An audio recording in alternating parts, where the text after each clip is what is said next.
Testify.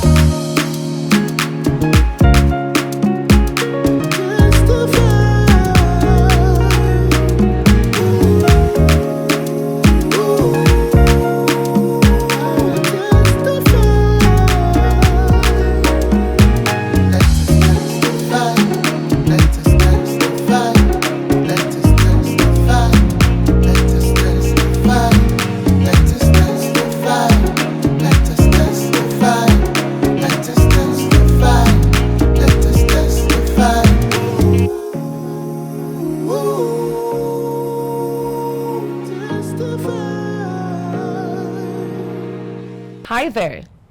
This is Let's Testify. I am a Jew, Ilumelu. Let's Testify is about real life stories, people's pains and gains, and the way people overcome the difficulties and adversities in their lives. Right here, we offer encouraging words and hope for the possibility of change, growth, healing, and the resolution for all their travails. This show delves into the innermost core of people's adversities.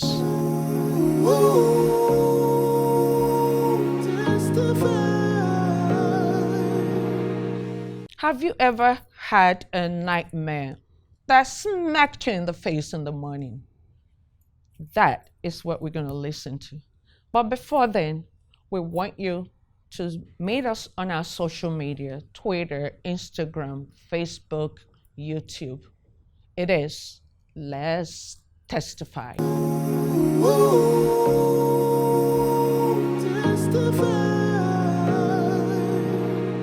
Let us welcome Musa Obeji. Hi, you're welcome to Let's Testify. Thank you, ma'am. Please sit down.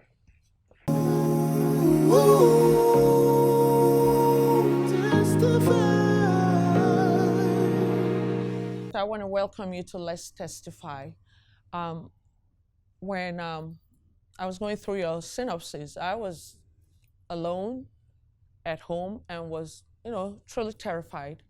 It is just so amazing how you can dream and then it comes right back when you wake up. And I really want people to hear this. So thank you very much. I would like to appreciate you for the opportunity given to me to be here on this program. Like she said, my name is Musa Obeje. I'm from Benin State. November 2017, I actually lost my job and I was moving from pillar to post to at least have something doing. Though it was not actually easy because it took me time. So one day, a friend of mine invited me to their office that I should bring my CV forward. I said, okay, that is fine. So my mind was that all true because I believed that something good would come out of that. So when I went to bed, I couldn't really sleep. So around 5 a.m., I woke up. I went out to ease myself. So when I came back, I said that it was too early to take my bath and go for the assignment. So lying down back again, I slept off. So I had a dream, begin to have a kind of nightmare, had a dream that one of my neighbor in the village, a woman, died. So I rushed there to confirm it by trying to see the corpse. So on reaching the place, I saw my mother in there where they kept the corpse. So I tried to see the corpse, but my mother prevented me.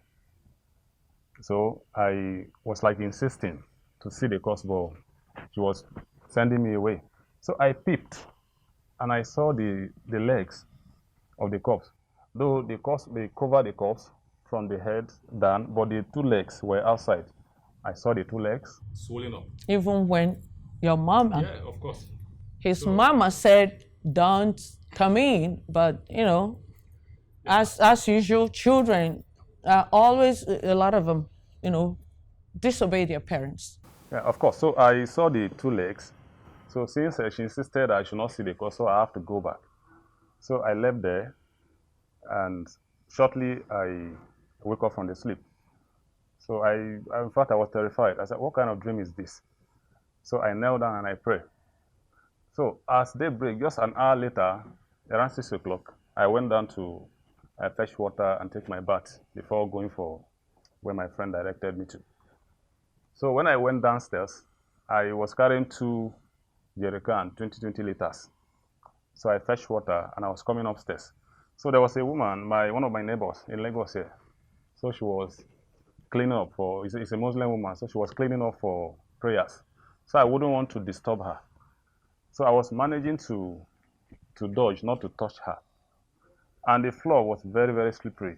The whole floor was tight, so it was slippery. So the process of like diverting from where the woman was, the floor drew me and my leg twisted. So I managed to come up with the water. But reaching my room, the whole thing began to change. I couldn't walk again. I said, and immediately I couldn't walk again. I now begin to think back. No, I wanna understand that. Okay, you met your neighbor. Yes. And a Muslim woman who was trying to pray. Yes, of course. And you were just trying to not to disturb her. So you took another route, or you But the same route. But the way was narrow, and she was already there. So I wouldn't want to hit her with the thing that I was carrying, the load I was carrying. So I was trying to dodge, but within the place again, the floor just drew me, and I couldn't fall, but my leg twisted. Okay. Yeah. You slipped. Yes. Okay. So before I could reach my room, the pains began to increase, and I couldn't later walk again. So I said, could it be that it's a dream I just had that is manifesting in physical, or what? So I was actually terrified. I went in, I prayed. So I put a call to my pastor friend, and I told him the whole scenario. So he prayed with me, and he told me that may not be ordinary. So he sent me some Bible verses that I should read, like to help me out. So I began to do that. So the thing continued to increase. The pains continued to increase. So I was having a kind of excruciating pains, to the point that I couldn't walk on my own except with the support of a walking stick. So I said, okay, in case anything happened, I think I need to carry a family member along, which I invited my younger brother. I explained everything to him. He said, okay, he needs to call my mother and tell her. I said, no, don't do that. Because if you do, it will affect her psychologically. So I would begin to manage the situation. People, friends do come to pray, and I was on my prayers as well, like that, hoping that things was going to change very easily. One thing that I read was that the exact area that you saw, the body parts of the corpse that you saw was exactly. Yeah, of course. Yeah, of course. The corpse, it was like I said, it was the 2 legs that I saw, and the left leg of the corpse was swollen. In fact, it swelled up. So, and it was the same left leg that I twisted. Can you all believe it? The same left leg, the same exact same spot. Yes. That got twisted, and the leg swelled up immediately. So I was actually terrified because I was reminiscing. I was trying to get the whole dream. I said, could this be the exact thing that is happening in the physical? So my brother said, this is actually difficult, and this is scary. I said, okay, let's put it in prayers. So we begin to embark on prayers. Brothers, they do came to pray for me and all of that. So it took like 2 weeks. I was not able to walk, but I keep applying some medications and all of that. So after 2 weeks, I wake up in the morning and I suddenly get a relief. The pain subsides. I was going to ease myself. I couldn't even look for the walking stick. So I said, how could this be? So I still knelt down and pray. I actually believe in prayers. So I knelt down and I pray. I went and eased myself. So when I came back, about some hours later, I received a call from my village, from my mother, precisely. Okay, just hold on. We're gonna go on a commercial, and we'll be right back.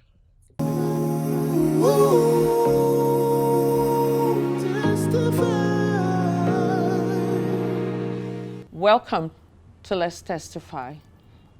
Before we left for a commercial, Musa was still on the story of his nightmare. So we're going to join him. And Okay, like I was saying, after 2 weeks, I get a little relief. I begin to walk without the help of a walking stick. I, I was even surprised the way it happens. So that same day, some hours later, I got a call from my mom in the village that the same woman I saw in the dream died. So I paused for some moments. the same woman So- he dreamt about. So Died. I paused for some moments, and she still asked me a question. Did I heard what she said? I said, of course. Maybe it's a network issue because I wouldn't want her to know. So I said, okay, that is fine. I will get back to her. So when I went back, I still kneel down and I pray. I called my pastor friend that this is what happened. Even him, he was surprised. And he came down and we make prayers together. So that is Headless. yeah, exactly what Headless body. body. Yeah, a lot of times the Holy Spirit will give all kinds of gifts. To some, the gift of dream, gifts of interpretation, gifts. And he has another dream that will also blow your mind. This particular dream will actually warn you about, people that you're close to. People are really, really deep, and sometimes some of us get close to very demonic people who walk the face of the earth. What is this other dream about, Musa? Yeah, the other dream, that was the dream I had in Nasarawa State when I was in my NYC in 2013. So in the night, I was staying with a cousin, a little kid then. We stayed together. That was when I was in my NYC. So around 1 a.m., I had a dream that some group of women came to me. They took me down to the forest, and getting to the forest, I was alone.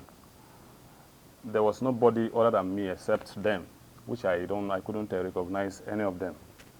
And they brought a corpse, they beheaded the corpse. What is it with you and cops, for goodness sake? So- I mean, your dreams are very morbid. My So, goodness. They beheaded You know? the corpse, brought it, and kept it on my laps. Oh, So ordinarily, Ugh. I won't have accept that, but put it on your lap, I- Sal, I- please, I- like this. The lie, yes. The Laid it lie, on your yes, lap. on my lap. Headless, Yes. So- headless body. Body. So, and that couldn't allow me to identify the actual body they brought to me. Was it a male or female? I couldn't really Okay, identify. I- Yeah. So they kept it they laid it on my lap, and I was like, what is happening? Nobody to assist, nobody to run to. So And you couldn't get up? I couldn't get up. You just, I tried every possible means to escape, but no way. I couldn't even move my body. So the next thing I was doing was trying to shout Jesus. I was trying as much as possible to call the name Jesus, but it wasn't coming out. There was no audio in my voice at all. So I was there, very, very terrified, very scary, and all of that. So nobody to assist me. But I keep trying to call out the name Jesus. So I was still trying. Not until a force came to me and I voiced out the Jesus, and I woke up. So even when I woke up, my cousin that was lying with me, I thought he was dead. I picked a torch, I light on him, and he was still breathing, so I woke him up. So when he woke up immediately and see the condition I was, he was even afraid. He said, Senior, what is happening? I couldn't say anything. I said, no, that he should calm down. He said, what is happening? That he should be the one telling me to calm down. I said, no, I'm fine. So I told him, he's a small boy, and we have a restroom within the compound. I was In fact, I was afraid to the point that I told him to accompany me to the restroom. Can you imagine? So, Wait a minute. It's so funny. A little boy yeah, of course, had to accompany you. That Yeah. must have been traumatic, seriously. you know. I mean, so the So- bathroom is No, outside. it's within the compound. Okay, Within the compound. but and not the in hall the has its room, fence. Yes. not in where the you room. are. Yes, of Okay, course, so yeah. you had to go Yes, use the to go out, bathroom yes. when you woke up, Yes. and then you needed assistance. You needed a chaperone to go because of the dream. Yes, of course. Okay. Yeah. So he came, he said, but this is strange. I said, yes, you need to understand. So he came with me. He accompanied me down. So I used myself. When we came back, on reaching my room, that was around 1:30 to 2 a.m., my phone began to ring. In fact, that was the first experience I had of people calling me at that odd hour. So when I saw the call, it was a friend, a girlfriend who stays at Abuja that was calling me. I said, Was that your girlfriend or your "It's not my- friend's girlfriend? No, it's my friend's girlfriend. Yeah. Calling you at 2 a.m. Yes. immediately after Immediately the dream. after the dream. Okay. I was just coming back from the restaurant. So when I saw the call, I said, what is this? What could this be? I said, okay. I was still fidgeting when I was picking the call because the fear and everything was still in me. So I picked the call. The first thing she told me was I should calm down, that that is an attack. I said, You know, can you believe this? You dreamt, you slept, you dreamt, you got up from the trauma of the dream. yes, of course. You couldn't go to the bathroom yourself. You asked the little boy to go with you because the bathroom was outside the Yeah, of room. course. Coming back in, the phone rings, and it's a friend's girlfriend Yeah. telling you to come down from Yeah. your dream. Yes, of course. That is so diabolical. How did she know? So that is my confusion as well. So I asked her, what do you know that you are saying that it's an attack? She now said yes, that she understands. I said, what do you understand? She said yes, that she knew what I was passing through. So in fact I cut the call, and I begin to think that how comes in the first place. So she now called back that what I should do is by tomorrow as daybreak I should not eat anything. I should embark on fasting. That we should embark on fasting together and pray over it.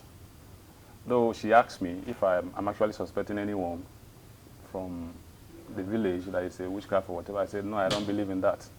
I don't even believe in that in the first place. So she said, okay, we should pray. Which, as daybreak, actually I didn't eat. I embarked on fasting. And she said as well, she said she fasted as well. So we prayed together. And the whole thing just went off like that. Why would you believe her? You know, I really don't understand this. Somebody tells you that and say, okay, let's fast together. You know, we really need to be careful. A lot of times we go to, you know, because from all the indication, everything, pastor, you know, you've mentioned everything, pastor. Why is it that everything is pastor? Can you not pray yourself? I'm one of those. Every second of my life, I am praying. I believe in pastors, but I don't, you know, rely on pastors. And again, somebody who calls you when you just, you know, had an attack. People have always thought that those hours are very crucial, from that 1 o'clock to 3 o'clock. And, you know, Christians, and that is why they always say Christians should be up praying, because evil forces are actually praying. They're having their meetings and all of that. And then you just believed in her and started fasting with her. You know, why is that? No, the thing is, ordinarily, even without her call, without her advice that I should fast, I think I know what to do. And I've had the plan already, that because if I have any challenge, I don't need to be told to embark on fasting or to pray. So which is already in me. So without her telling me that, I have the plan already to pray. Okay, but did you believe her that she was coming from a good place? That's my own. Do you believe that she was coming from a good place? What I believe is I don't actually put a kind of judgment anyway, but I was actually confused the way everything happened. So I only go to God in prayers that if there's anything like that, if there's any link with any bad person, then she cut it off. Now, have you seen her ever since then? Yeah, we do talk. Okay. Now, um, it looks like you have um, a very special gift of dream. Is it just, do you just dream of bad stuff, or your dream, does it always come true? Yeah, my dreams always comes true. But is it always bad? Morbid?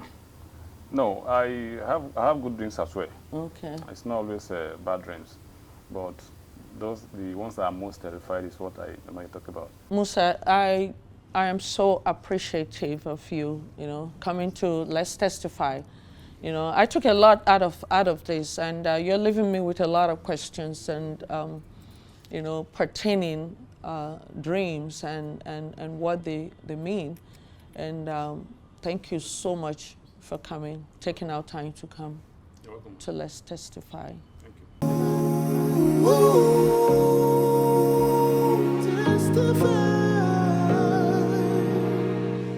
Musa, what would you advise the audience to do if they're like you? Because you're different. You're different. You dream of all kinds of stuff. What would you advise people to do when you have such dream? Yeah, my advice is we need to listen to our dreams. Sometimes God may want to show you whatever that is coming, want to show you things that are coming ahead of you.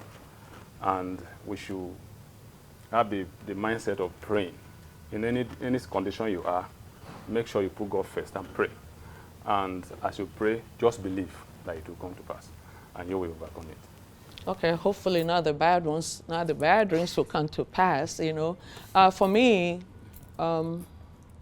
dream is actually a gift, and when you have such dreams, it's really good to seek out interpreters. There are folks with that, the gift of interpreting. That's what I take away from this. Until next time, let's testify. Testify.